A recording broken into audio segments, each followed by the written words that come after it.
There's a guy, asking another person, tell him, imagine these two people fell from the chimney. One came out clean, one came out dirty. Who needs to take a shower? So the guy tell him, the one who is dirty needs to take a shower, the one who is clean will not take a shower. He said, no. Because the one who is dirty looking at the clean is thinking, I'm clean, probably I'm clean as well, I don't have to take a shower. The one who is clean looking at the dirty is saying, I need to take a shower. Say, okay, try it another time. Okay. Told them, so these two people falling through the chimney, one comes out clean, the other one dirty. Now give me the answer. He said, of course, the one who is clean going to take a shower because he's seeing the other guy that is dirty, and the one who is dirty will not take a shower. Say, no, they had a mirror there. So they saw themselves actually. You say, okay, try it again. So I told them, okay, there's two people falling through the chimney.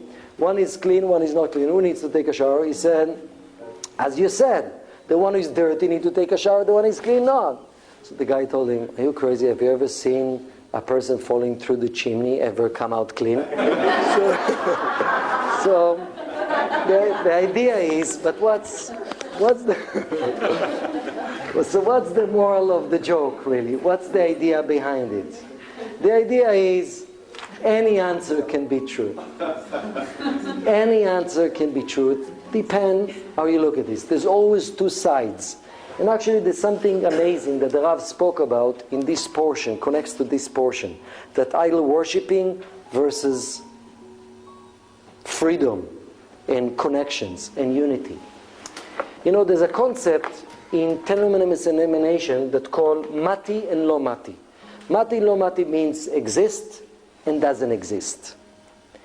And that's a paradox that it's tough for us as humans to constantly. In one hand, for example, Malchut, Keter, is the first sphera of one level, but is the last sphera of the other level.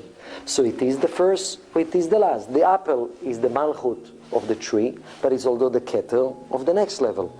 So it is the Keter and it is the Malchut. It is this and it is that. Sometimes it is and sometimes it's not. And that's a paradox that it's tough for us to comprehend. Because what is idol worshipping? No, it's always right. You have to do this. I'm hooked to religion. It says that you have to do 1, 2, 3, 4, and if you do it, you belong to the righteous people. If you do it, you are not. Why? What's wrong about it? Because it's without consciousness. You're just hooked to something that's written. You're just hooked. It's not depend what consciousness, depend where you're coming from. Sometimes it is and sometimes it's not. And it's interesting, the word can or lo, can means there is and not there's not. Can means yes, lo means not. What is the numerical value of can and lo? That's the Rav explaining. It actually is from 10 luminous emanation. What's the numerical value in can? Can is 70 and lo is 31. What is together, can and lo together? What's numerical value can and lo together? 101. What is 101? Everything is 91.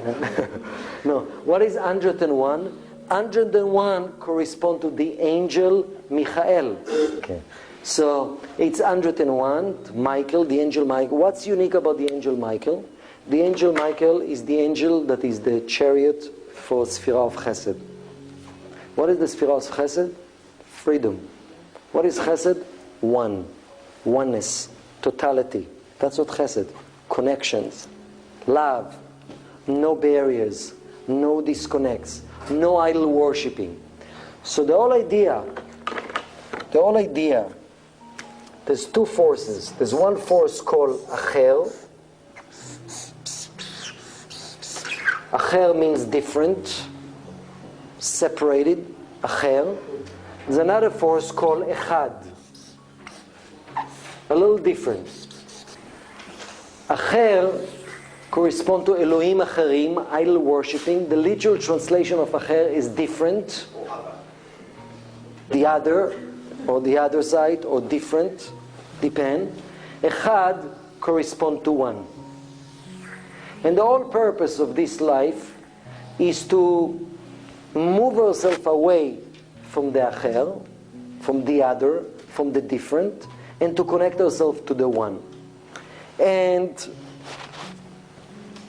that's all our spiritual work. That's basically, and it speaks here, since the whole portion it's about removal idol worshipping as preparation to the ego. Our purpose is to transform Acher to Echad. And Acher manifests itself in many ways. Acher also corresponds to focus on something specific. Anytime I'm focusing on something very specific, and I'll explain what it is, and the Rav call it differentiated state, I'm connecting to the Acher. Echad corresponds to totality. Echad corresponds to everything, to the oneness. It's not to something specific. When you already say it's the other thing, you're already connecting to fragmentation, isn't it? It's not this organ, it's the other organ. The Rav actually, in a very strong way, mention often that when doctors only focusing, for example, in getting rid of some cells, cancer cells, as a way to cure the person, they're connecting to the Acher. Why? Because they're connecting to the idea, if I'll take care of this, the other, it will take care of everything. And that's considered to be idol worshipping. It's not that we don't have to do it sometimes, but the only way I'm connecting to the totality, if I'm connecting to the Echad. What is Echad? The totality need to be transformed. I need to address the totality, not just the specific, not just the focus. And of course, in this world of physicality, it's about ken velo. It's about the focus and the unfocus. And the unfocus has to win. That's all our journey in this world. Some people think, yes, I'm too focusing, I need to let go of focusing, just take care of the bigger picture, and just take care of the oneness, and take care of just generally healing over the entire body. Don't treat specific organ, just connect to the one. It doesn't work this world. I need to combine the two worlds, the world of the Acher and the world of the Echad. But the world of the Echad has to win. That's our purpose in life. The Rav explained the whole idea of differentiated cells versus undifferentiated cells. What is the idea there? The idea is that, a healthy and normal cells is now a cell of a liver. So is Acher. Acher means is the other, is specific. It's just this. It's not a heart cell. It's just a liver cell. That's our cells in the liver are just liver cells. They're not just brain cells, they're liver cells. But then a cell dies. What happens when a cell dies? A cell goes back to the Echad. It's going back to the pool of all cells, or embryonic cells, or what we call even the level of stem cells. That's the goal. To connect stem cells is actually undifferentiated state. That is not differentiated into a unique cells of one organ, is not the Acher. And when a healthy cell dies, not really dying, is going back to undifferentiated state, which is the same cells like all the other, like embryonic cells. At the beginning is the same cells. There's no difference. At the first stage of an embryo, the cells are the same. Then at some point, they become differentiated into these cells and not to the another cells. That's what happened in some point. So, a healthy cells go back to undifferentiated cells. We call it die, but it's not really dying. And then is reborn again or reincarnate again, the same cells, into back to the liver. So a healthy body has to go through that stage, differentiated, undifferentiated, differentiated, undifferentiated. But the only way a cell is healthy if it's going back to the pool of the Echad, of the undifferentiated, which is all the same, which is Chesed, which is Michael, which is oneness. That's what Chesed. We're not saying that we should stay in Chesed. Chesed is the top of the 7 lower Sphira. If you look at this as a pyramid, Chesed is the top, is the seed, which everything is one, and everything from there come and become fragmented. And that's the goal. The goal is to manifest the Chesed into the fragmented. But the only way the Malchut will be able to be continuously have blessings, if the Malchut is constantly go back to the Chesed. Go back. That's our job in life. To reconnect it. That's what Shabbat is about. Shabbat is two things. Shabbat is Malchut and Shabbat is Chesed. Shabbat is the Malchut that elevated actually to Chesed. So it helps us to bring all the fragmented days of the week, the acher, which is the days of the week, back to oneness, which is Shabbat. That's the only way we can be recharged. That's the only way we can be realigned with the light. Then I go back to the acher, because our purpose is to come to the world of acher, the world of the other, the different, the separated, the fragmented, and to come with the light there, and to heal negativity there, but then to come back to the oneness. The whole idea of community. What's the purpose of community? Or having the right friends which have in the right consciousness. Kabbalah encourages people to go to evil people and transform them. But then you need to go back to the Echad. Because it will be too righteous and deal with too much negative people. Sooner or later you'll be too fragmented, too much acher, and no way to repair yourself. That's the whole idea of community. Being around people that can reconnect us to the power of the oneness. It's Shabbat, it's the people that I'm dealing with, and it's many other things which I would like to give you an examples. If you went through a week, and the week was all under your control, everything you knew, you were in control, you knew exactly what you're doing, you didn't find yourself in a place that you're confused and in an unknown. So if we don't find ourselves in a moment of confusion and unknown, I'm stuck into the acher, because every time I'm clear, and I know what I'm doing, and I'm focused, and I know I is very limited compared to the big picture. So if I know I'm very specific, very focused, very, the other word, mukda, and as a result, I'm losing the bigger picture. Every time we go into moment of confusions during the course of the week, or moments of, I don't know the answer, I don't know what's going on. In that moment, I have an opportunity to go back to the Echad.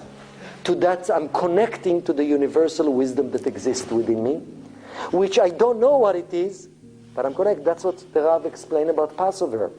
And the goal of Passover is to remove the egos that we are not aware of. The only way we can do so, if we focus in the egos that we are aware of, that we prepare ourselves to remove the egos that we are not aware of. If we are not going through periods in the course of every week, in a frame of a week, that we are disconnected from I'm in control, everything is according to plan, I'm not confused, I know everything that I'm doing, everything is measured, everything. If that's what some people define it as happiness. It's not happiness, it's control. Oh my God, I'm control freak. We all are in one way or another. We all are in one way or another control freak. That what is freeing ourselves from idol worshipping? Is freeing ourselves from the world, the known world, the acher, I see how things are going to happen. I know I'm going to do things. Freeing ourselves from seeing and knowing how our life will end up. Because even though we have to make an effort in this world to make things happen with our focus, with our energy, with our perseverance, but we have to free ourselves from our expectation and our control. Because this is, at the end of the day, it's idol worshipping. It is idol worshipping. And it looks like a paradox, because there's a place to focus, that's what I want, and that's what I want to accomplish, and I'll accomplish it. But there is a place to open the door for the Creator, for something bigger than me, to surprise me with bigger things with my expectation and my mind. And that's about divine connection, and that's about gifts and surprises, and that's about the ability to handle gifts without ego, depend of how much I'm freeing myself from just controlling that things will be my way. That's what idol worshipping. Idol worshipping, the difference between idol worshipping blessings and God's blessings. Idol worshipping blessings are expected. I know how it will come, when it will come, in what form it will come. Gifts from God coming in an unexpected, in time, in measurement, in the how. That's the difference. They're all gifts from God. Everything gifts from God. But when I'm getting the gifts from God just through my limited observation, and that's what I want. For example, what do I mean by this? If I'm going to tell my friend what I've done yesterday, I know I'm going to feel great, and I know how I'm going to feel about it. That's how the ego works. He's sending me expected result, measurable, when I'm going to get it, and how I'm going to get it, and how it's going to feel. It's all expected. That's idol worshipping. It's all expected. I know I'm going to feel. I see the drug, I know I'm going to feel. I see the opportunity. It's all expected and limited. And to break out of the idol worshipping is I need to open myself for the unexpected and to do things that will allow the unexpected blessings to come to my life. I have to. Yes? So what's the difference between this and again, I don't see different because certainty means many things. Certainty means, the biggest certainty, I'm sure the light will provide. I'm sure the light will provide. Now, am I going to tell us the light how come it came this way or not that way? I don't want to block the light. I would like the light to give. And it's okay to have goals in my life. And it's okay to want certain blessings in my life that will be for the sake of sharing. But I need to open myself to receive more and beyond in the unexpected. Because if not, I'll get to the bigger sin, which will be, the Zohar call it, kochi ve'otzem yodi. My brain and my strength created everything. When a person gets to my brain and my strength created everything, he's losing connection. That's idol worshipping. That's what Satan, even in a spiritual way, will want us to think. My brain and my strength made everything. And to separate my eye is to connect to the idea there's a unique and endless force which is the source of all good. And without it, it cannot work. And it's always surprising me because my ego is blocked and the five senses are blocked, and I can never expect the blessings of the good. It's impossible to expect. As much as I'll think big, it's still small comparing to what the light wants to give me. And if you look at all the biggest blessings happen in your life, it's always beyond your expectation. But we forget it. We forget it. So if it's in divine connection, we need to expect the unexpected. We need every day to open ourselves to the gift. God wants to give us many gifts, unexpected gifts. But we hook to our idol worshipping. I know I need these 5 things because that's what I need in my life right now. I need much more than 5 things. Let me open myself. Give it to me. I want the unexpected. It doesn't have to be according to what my brain tells me. And at the same time, I need to focus in life and to make certain things happen in life. It's not a connection. So, what I would like as a little exercise, just that you can relate to it, okay? Can relate to it. If you talk about specific area in your life, the divine connections. Divine connections. So, the first thing you shared were in the past you had divine connection with the right people that open real doors in your life, okay? So I would like, if you can identify how you are limited with your expectation to the people and the connection that you'll meet to open doors. You're limited. You actually don't open yourself. When you're pretty closed in your mind to where redemptions and blessings will come. When you're not actually open to the unlimited and to the unexpected. When you're too hooked to certain avenues and you're too addicted to certain avenues and you're too controlled and you're not beyond your brain. If you can share this, just to open yourself.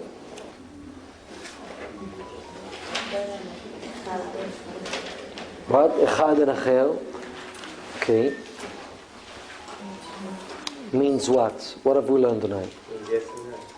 Yes and no. Differentiated state and then undifferentiated. Differentiated, undifferentiated state. Okay. And how if you have clarity and control, clarity and not certainty, but clarity and focus is about control. No, you want to be clear, you want to be focused, but not forever. Right. Because then you become into your own world. So you need, in order to shift gear to the next level, you need to go through a stage of lack of clarity and lack of control until you get to the next level of clarity. Right. If a person will never be clear, so he'll be depressed.